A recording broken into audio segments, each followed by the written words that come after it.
Coup de tonnerre, une femme brise le silence et charge Maurice Kamto d'accusations explosives. Mais je vais garder ton esprit initial et construire une introduction longue, dramatique, satirique à la camerounaise, très sérieuse, comme une vraie ouverture de reportage qui accroche dès les premières secondes. Voici. Mes frères, mes sœurs, attachez bien vos ceintures parce que ce que vous allez entendre n'est pas une petite histoire de quartier, encore moins un palabre de cabaret. Non. C'est du lourd, du très lourd, un drame politique qui secoue les entrailles même de l'opposition camerounaise. Une femme, longtemps restée dans l'ombre, a décidé de briser le silence, de jeter sa vérité sur la place publique, et ses mots tombent comme des pierres dans une vitrine fragile. Il vise directement Maurice Kamto, le chef du MRC, l'homme que beaucoup voyaient déjà comme le « messie » de l'alternance. Oui mes frères, mes sœurs, nous sommes au Cameroun, le pays où chaque jour apporte son lot de mystères et de révélations. Et cette fois-ci, ce n'est pas un communiqué d'Elekam, ce n'est pas une sortie de René Sadi, non. C'est une voix inattendue, féminine, qui lève le voile sur des accusations aussi terribles qu'explosives. Des mots qui, s'ils se confirment, pourraient fissurer le mythe Kamto, cet homme que ses partisans élèvent au rang de prophète politique, mais que ses détracteurs décrivent déjà comme un stratège solitaire, obsédé par le pouvoir. Imaginez la scène, un silence de plusieurs années, puis soudain, une sortie fracassante, comme un coup de tonnerre en pleine saison sèche. Voilà ce qui secoue aujourd'hui le microcosme politique camerounais. On se demande, vérité ou manipulation? Révélation ou simple complot? Mais une chose est certaine, mes frères, mes sœurs, ce scandale a déjà changé la donne. Ne partez pas, car ce reportage va vous plonger dans un monde de complots et de secrets bien gardés. Chaque mouvement, chaque détail, est essentiel. Ce n'est pas juste une simple sortie médiatique, c'est une onde de choc qui pourrait bien redéfinir tout ce que vous pensiez savoir sur Maurice Kamto et sur l'opposition camerounaise. Mais avant de décortiquer cette affaire qui brûle déjà les réseaux sociaux et alimente les causeries dans les bars, prenez un instant, aimez cette vidéo, abonnez-vous, et surtout activez la cloche de notification. Parce qu'ici, sur Camé News, on ne vous sert pas l'actualité fade et sans goût. Non mes chers abonnés, ici c'est pimenté, c'est croustillant, c'est brut de décoffrage. Alors asseyez-vous bien, ouvrez grand vos oreilles, car ce que vous allez entendre aujourd'hui, n'a rien de banal. Partie 1. Qui est Maurice Kamto, en quelques traits. Mes frères, mes sœurs, asseyez-vous bien. Vous savez, chez nous au Cameroun, on dit toujours, si tu veux savoir où va l'homme, regarde d'où il vient. Alors avant de juger Maurice Kamto comme un leader égoïste ou visionnaire, prenons le temps de revisiter son parcours, parce que l'histoire de ce monsieur est comme une marmite de ndolé, dedans, il y a du bon goût, mais aussi des arêtes qui piquent la langue. Maurice Kamto, c'est d'abord un professeur de droit, un juriste de renommée internationale. Un homme qui a brillé dans les conférences, les universités, et qui a même participé aux grandes discussions mondiales, notamment sur le droit international. Bref, pas un petit monsieur. Dans un pays où beaucoup de politiciens sont diplômés du marché central, lui il est arrivé avec des titres solides, du genre qu'on respecte dans les chancelleries occidentales. Voilà pourquoi, quand il a décidé d'entrer en politique, les gens se sont dit « Ah ! Enfin un intellectuel qui veut se salir les mains pour sauver le Cameroun. » Et il faut avouer, son entrée sur la scène politique fut spectaculaire. En 2012, il claque la porte du gouvernement Biya, où il était ministre délégué à la justice. Oui mes frères, il a osé dire « bye bye » à la mangeoire, là où beaucoup rêvent de rester collés jusqu'à la retraite. À l'époque, ça a fait trembler Yaoundé. On s'est dit, voici un vrai courageux. Un homme qui quitte les avantages, la voiture officielle, les hôtels payés, pour aller s'asseoir avec le peuple. Rien que ça, c'était déjà un exploit. Puis, 2018 arrive. Maurice Kamto se présente à la présidentielle. Et là, mes frères, mes sœurs, tout le Cameroun découvre que ce monsieur a non seulement de la tête, mais aussi de la voix. Il arrive deuxième officiellement, derrière Paul Biya, et il déclare avoir gagné. Son slogan « J'ai gagné » devient un tube national, repris partout, même au marché. Les uns y voyaient le signe d'un réveil démocratique, les autres une provocation dangereuse. Mais une chose est sûre, il a marqué les esprits. On peut même dire qu'il a été le premier opposant à faire trembler sérieusement le RDPC depuis des décennies. Mais attention, mes chers abonnés, l'histoire de Kamto n'est pas un conte de fées. Parce que dès que tu deviens le « messie » pour une partie du peuple, tu deviens aussi le « danger public » pour le régime. Résultat, après les manifestations de janvier 2019, il est arrêté, jeté en prison avec plusieurs de ses lieutenants. Et là encore, le peuple s'est divisé. Certains disaient, voilà un héros. D'autres murmuraient, il a joué, il a perdu, qu'il assume. Et c'est là qu'on commence à voir les fissures. Parce qu'autant Kanto attire les foules, autant il attire aussi des critiques. Les gens disent, oui, il est brillant, oui il est courageux, mais il est aussi trop sûr de lui. Dans un pays où la politique est une jungle, certains voient en lui un lion solitaire, qui veut chasser seul et manger seul. Ajoutons à cela son parti, le MRC. Né pour incarner l'alternance, il est vite devenu une machine centrée sur la figure de son président. Et soyons honnêtes, mes frères, qui connaît un autre visage du MRC, à part Kanto lui-même? Même quand ses lieutenants parlent, les Camerounais disent toujours, voilà le parti de Kanto. Comme si le MRC n'était qu'une extension de sa personne. Et c'est précisément ce que ses adversaires, comme Marthe-Cécile Mika, exploitent pour dire, voilà un homme qui ne sait pas partager, qui croit que sans lui, rien n'existe. Mais pour être juste, il faut reconnaître que ce phénomène n'est pas seulement le fruit de son ego, c'est aussi la réalité de la politique camerounaise. Ici, les partis sont construits autour des individus, pas autour des idées. Le RDPC, c'est Biya. Le SDF, c'était Fruendi. Le MRC, c'est Kanto. Bref, chez nous, un parti sans un « grand homme » et comme un dolé sans arachide, ça ne passe pas. Alors, mes chers spectateurs, quand vous regardez Kanto, il faut le voir comme une pièce à deux faces. D'un côté, un intellectuel courageux qui a osé défier un régime vieux de plus de 40 ans. De l'autre, un leader critiqué pour son côté centralisateur, son incapacité à laisser d'autres étoiles briller à ses côtés. Bref, un homme qui incarne à la fois l'espoir et la contradiction. Et vous, mes frères, mes sœurs, que pensez-vous? Est-ce que Maurice Kanto est ce héros qui veut sauver le Cameroun, ou est-il juste un professeur trop amoureux de sa propre lumière? Voilà la vraie accusation, le culte du moi, quand la politique devient un miroir. Mes frères, mes sœurs, asseyez-vous et écoutez. Vous savez qu'au village on dit toujours, quand un seul coq refuse de partager la cour, il finit par se battre contre son propre reflet. Eh bien, c'est exactement ce que Marthe-Cécile Mika reproche à Maurice Kanto, un leadership qui tourne en rond autour d'un seul personnage lui-même. Regardons bien. Depuis qu'il a fait son entrée fracassante dans l'arène politique, Kanto s'est toujours présenté comme l'homme providentiel. Pas un leader de l'opposition, non. Le leader, le seul, l'unique, comme si les autres étaient des figurants dans un film où lui seul avait le rôle principal. Et vous savez, chez nous quand quelqu'un monopolise toujours la parole, on l'appelle comment? Le micro permanent. Oui, parce que même quand il y a un chœur, lui il préfère faire son solo. Prenons un exemple concret, les élections législatives et municipales de 2020.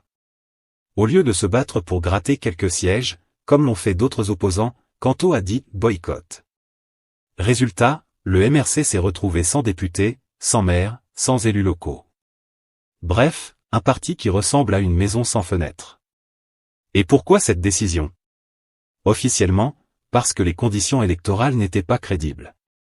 Mais derrière, ses détracteurs disent que c'était aussi une façon de garder la lumière braquée sur lui seul, sans risque de voir d'autres figures émerger à l'Assemblée ou dans les mairies. Et c'est là où la critique de Mika frappe fort, elle accuse Kanto de confondre la lutte collective et sa carrière personnelle. Pour elle, le professeur n'est pas seulement en train de chercher le changement pour le Cameroun, mais surtout un changement pour lui-même et tout dit ou rien. Comme si lui n'est pas au centre, tout le reste n'a pas de valeur. Dans son schéma, il ne peut pas exister de victoire qui ne passe pas par son parti, son logo, son nom. C'est ce qu'on appelle, chez nous, la politique miroir. Quand il parle de changement, il regarde d'abord son propre reflet avant de penser au peuple. Et attention, mes frères, ce n'est pas une critique isolée. Même certains de ses anciens camarades de combat ont déjà laissé entendre que le MRC souffre de ce problème. Des militants murmurent, ici, si tu brilles trop, on t'éteint. Si tu veux exister à côté du boss, prépare-toi à disparaître. Voilà pourquoi des figures comme Maître Ndoki ont dû prendre leur distance. Parce qu'un champ de football où un seul joueur veut dribbler tout le monde finit toujours par se transformer en cirque, pas en match. Mais creusons encore plus. Le culte du moi, ce n'est pas seulement une question de discours. C'est aussi une stratégie politique qui a des conséquences nationales. Quand on croit que tout doit passer par un seul individu, on eut l'idée même de coalition. Or, vous savez bien, face à une machine comme le RDPC, aucune opposition isolée ne peut gagner seule. Mais dans la logique kantiste, s'il n'est pas le capitaine du bateau, il préfère que le navire reste au port. Et c'est exactement ce qui explique les difficultés récurrentes des alliances au Cameroun, chacun veut être le chef, mais Kanto, lui, veut être le seul chef. Permettez-moi une image bien satirique, la politique de Kanto, c'est un peu comme ce propriétaire de bar à Yaoundé qui refuse d'embaucher un barman parce qu'il veut servir lui-même toutes les bières. Au début, ça marche, les clients aiment voir le patron actif. Mais rapidement, quand la foule arrive, il ne peut plus suivre, les verres se cassent, la caisse se vide, et les clients s'en vont ailleurs. Voilà le problème, à force de tout centraliser, on finit par tout perdre. Et pour enfoncer le clou, Mika ajoute que cette personnalisation du combat politique est une erreur stratégique grave. Selon elle, le vrai changement, s'il doit venir, ne viendra pas d'un homme isolé qui se bat contre tout le système, mais bien de l'intérieur du RDPC lui-même, c'est-à-dire par une mutation progressive de la maison mère du pouvoir. Autrement dit, pendant que Kanto rêve d'abattre l'arbre, Mika dit qu'il faut greffer de nouvelles branches. Deux visions diamétralement opposées. Mais le problème, c'est que Kanto refuse de céder un seul bout de terrain à une autre voie. Et c'est là que le bâtiment blesse, quand un leader se prend pour l'unique chemin du salut, il finit par devenir son propre obstacle. Comme dit un proverbe chez nous, celui qui veut être le seul tambour finit par danser seul. En résumé, mes frères, la critique de Mika n'est pas qu'une moquerie, c'est un diagnostic. Elle dit en clair que Maurice Kanto est en train de transformer les alliés et les dégâts collatéraux. Quand le soleil brûle ses propres satellites. Et si c'est vrai, alors le Cameroun ne risque pas seulement de perdre un opposant fort, on a un proverbe aussi une génération entière d'alliés sacrifiés au nom même les poules se fatiguent de l'écouter. Eh bien, parlons des poules de Maurice Kanto, je veux dire ses alliés, ses compagnons de route, ses soldats de la première heure. Parce que dans cette histoire, il n'y a pas que le leader qui compte, il y a aussi ceux qui ont cru en lui et qui, aujourd'hui, se demandent s'ils n'ont pas pris le mauvais bus.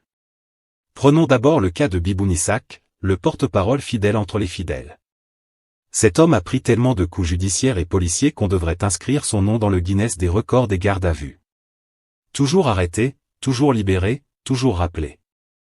Mais pendant que lui subissait les menottes, son patron politique ne semblait pas avoir une stratégie pour protéger ses propres lieutenants. Résultat, Bibou est devenu une sorte de martyr involontaire de la cause, mais sa carrière politique?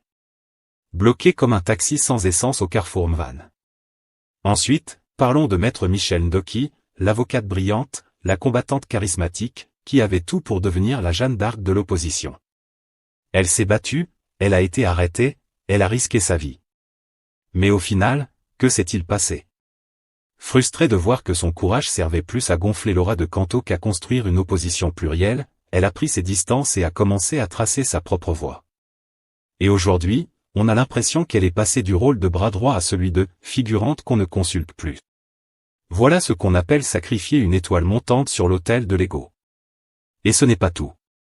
Plusieurs autres cadres du MRC, parfois discrets mais stratégiques, se sont retrouvés éparpillés comme les pièces d'un puzzle jeté au vent. Certains ont été poussés vers la prison, d'autres vers la démotivation, et d'autres encore vers le silence. Mais attention, ce n'est pas seulement la faute du régime répressif qui, il faut le dire, ne laisse pas beaucoup d'espace à l'opposition. C'est aussi une question de gestion interne. Quand un leader se comporte comme si lui seul incarnait le combat, ceux qui marchent derrière finissent par se demander, on marche pour le Cameroun, ou on marche pour lui? Mes chers abonnés, permettez-moi une image bien de chez nous, le MRC, c'est un peu comme un champ d'arachides. Quand vous semez bien, les gousses sortent en grappes solides. Mais si vous arrachez toujours les tiges avant la saison, vous finissez par récolter du vide. Et c'est exactement ce qui s'est passé avec certains compagnons de Kanto. Au lieu de les laisser mûrir, de leur donner de la place, on les a arrachés trop tôt du sol politique. Résultat, le champ paraît grand, mais les poches restent vides. Regardons un autre aspect, la loyauté. Quand Mika dit qu'un homme incapable d'être loyal envers ses proches ne peut pas l'être envers le peuple, ce n'est pas qu'une insulte gratuite. C'est une pique qui trouve un écho dans les exemples concrets. Plusieurs militants, qui ont donné leur énergie, leur temps, parfois leur liberté, se sentent aujourd'hui abandonnés. Et là, la satire s'impose, comment quelqu'un qui ne partage même pas le pain de route avec ses camarades pourrait-il demain partager la clé du palais d'Etoudi? Et le pire, mes frères, c'est que ces fissures internes ne sont pas des rumeurs. On les voit, on les entend, on les vit. Même les militants de base, parfois, chuchotent entre eux, et, grand frère, si demain Kanto tombe, nous on fait quoi? Et la réponse qui circule souvent, c'est un silence lourd comme un panier de manioc sur la tête. Parce que quand toute la stratégie repose sur une seule personne, les autres deviennent automatiquement des figurants de luxe, destinés à disparaître quand le rideau tombe. En clair, les dégâts collatéraux autour de Kanto, ce n'est pas seulement des destins brisés, c'est aussi une démonstration grandeur nature de ce que donne un leadership qui centralise tout. Ça produit des héros fatigués, des alliés frustrés, et une opposition qui perd ses plus belles plumes avant même d'avoir pris son envol. Partie 4. Conséquences nationales, fracture de l'opposition et répliques juridiques. À mes chers téléspectateurs, asseyez-vous bien, resserrez vos ceintures, parce que c'est ici que l'histoire prend un goût piquant comme le piment de Mbouda. On va parler des conséquences réelles de ce culte du « moi » politique, là où l'affaire Kanto n'est plus une simple chamaillerie d'intellectuels, mais un tremblement de terre qui a secoué tout le champ politique camerounais. D'abord, il faut comprendre une chose simple, dans une démocratie fragile comme la nôtre, chaque fracture dans l'opposition est comme une assiette qui se casse en 1000 morceaux. On a beau recoller, la colle reste toujours visible. Et dans ce Cameroun où le RDPC joue déjà avec les cartes marquées, chaque opposition divisée devient un cadeau tombé du ciel pour ceux qui tiennent le pouvoir. C'est ce qu'on appelle « diviser pour mieux régner », et croyez-moi, Yaoundé maîtrise cette science mieux qu'un professeur de chimie organique. Regardez par exemple ce qui s'est passé avec le boycott de 2020. Pendant que d'autres partis allaient tester leur force dans les municipales et législatives, le MRC a claqué la porte, en disant « pas de conditions crédibles, nous ne participons pas ». Résultat ? L'opposition s'est retrouvée avec encore moins de députés, moins de maires, moins de visibilité locale. Et pendant ce temps, le RDPC remplissait ses paniers comme au marché du samedi matin à Mokolo. Les uns vendent les tomates, les autres ramassent les bénéfices. Voilà comment, au lieu de bâtir une base solide, le MRC a lui-même coupé les racines de son arbre. Mais ce n'est pas tout. Avançons jusqu'à 2025. Cette fois-ci, la machine électorale a sorti la carte fatale, rejet de la candidature de Maurice Kanto à la présidentielle. Et oui, mes frères, Elecam a sorti le stylo rouge, a coché « non recevable » et boum. La foudre est tombée. Pour les partisans de Kanto, c'était un scandale national, une « forfaiture », comme on dit. Mais pour ses détracteurs, ce rejet était la conséquence logique de ses propres choix stratégiques, ses propres refus de jouer collectif, et sa propre image d'homme seul contre tous. Et dans tout ça, qui a payé l'addition? Pas seulement Kanto. C'est toute l'opposition camerounaise qui s'est retrouvée encore plus affaiblie. Les jeunes militants démotivés, les partisans déboussolés, et surtout les électeurs ordinaires, ceux qui attendaient un véritable combat pour l'alternance, se sont retrouvés comme des spectateurs d'un match où l'arbitre a sifflé la fin avant même que le ballon ne touche le sol. Ajoutons à cela les répliques juridiques et policières. Chaque fois que le MRC bougeait, les arrestations pleuvaient comme la pluie de Douala en août. Des cadres arrêtés, des manifestations réprimées, des militants renvoyés en prison. Résultat, au lieu d'être une machine électorale, le parti ressemblait de plus en plus à une salle d'audience permanente.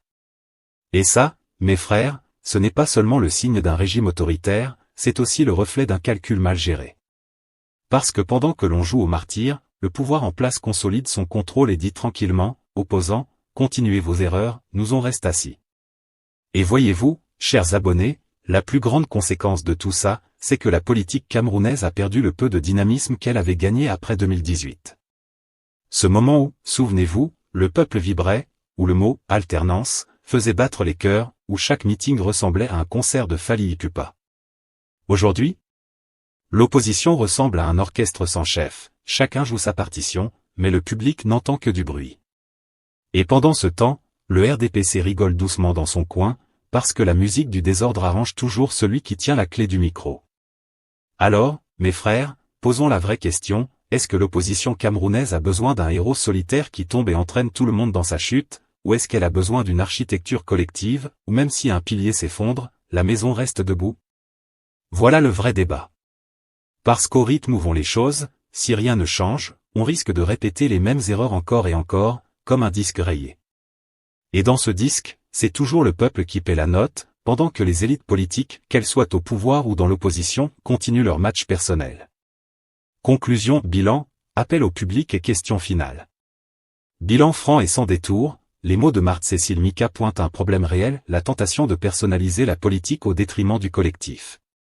Les faits publics, boycott, arrestation, division interne, exclusion judiciaire, montrent que la critique n'est pas sortie du chapeau, mais elle n'innocente pas non plus ceux qui voient en Canto un leader nécessaire. La vérité, souvent, est à la fois, il y a de la grandeur politique et des errements stratégiques. Avant de clore, et vous? Croyez-vous que l'opposition camerounaise a besoin d'un leader monument ou d'une architecture collective? Répondez en commentaire, soyez honnête, on lit tout. Si cette analyse vous a plu, laissez un j'aime, abonnez-vous à Kamenews, même, activez la cloche pour ne manquer aucune enquête, et partagez la vidéo pour allumer le débat. On reviendra avec des dossiers, des preuves, et des punchlines, mais toujours avec la même règle, on vérifie, on analyse, on taquine. Proverbe de sortie, si la lampe ne s'éteint pas seule, c'est qu'on craint la nuit. À la prochaine sur Kamenews, restons vigilants, curieux, et surtout capables de rire de nos propres tragédies politiques.